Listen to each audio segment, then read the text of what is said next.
এরপরে ঈদের নামাজ শেষ হওয়ার পরে মানুষের সাথে হাত মিলিয়েছেন।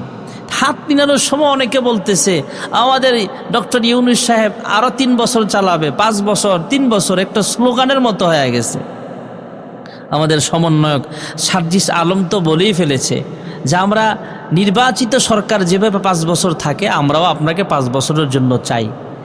এই যে একটা কথা, বিভিন্ন কথা, এবং আমাদের দেশের মানুষ কি চায়, আমাদের দেশের অধিকাংশ সাধারণ মানুষ যারা রাজনীতিবিদ এদের কথা নাই বললাম, যারা রাজনৈতিক বড় বড় লিডার এদের কথা যদি আমরা এক পাশে রাখি, আর এক পাশে যদি জনসমর্থন রাখি, জনগণ কি চায়? জনগণ চায় আমরা আরেকটু সহনীয় যদি আমাদের দ্রব্যমূল্যটা হয়, তেলের দাম, চাউলের দাম, এরপরে ডাউল, চিনি, এগুলোর দাম যদি একটু সহনীয় পর্যায়ে চলে আসে। এখন যে সরকার আছে, অন্তর্বর্তীকালীন সরকার, ওনাদের ধর্ম উপদেষ্টা সহ আরও যারা আছে, 2-1 জন ছাড়া অধিকাংশই ভালো।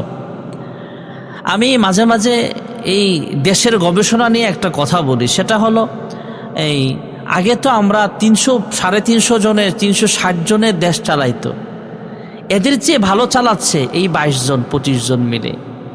300 জনে 350 জনে যেভাবে দেশ চালায় এর চেয়ে ভালো চলতেছে আমাদের দেশ। চুরির হার কমে গেছে, ডাকাতির হার কমছে, হাইজেকারের হার কমে গেছে, দুর্নীতির হার কমছে।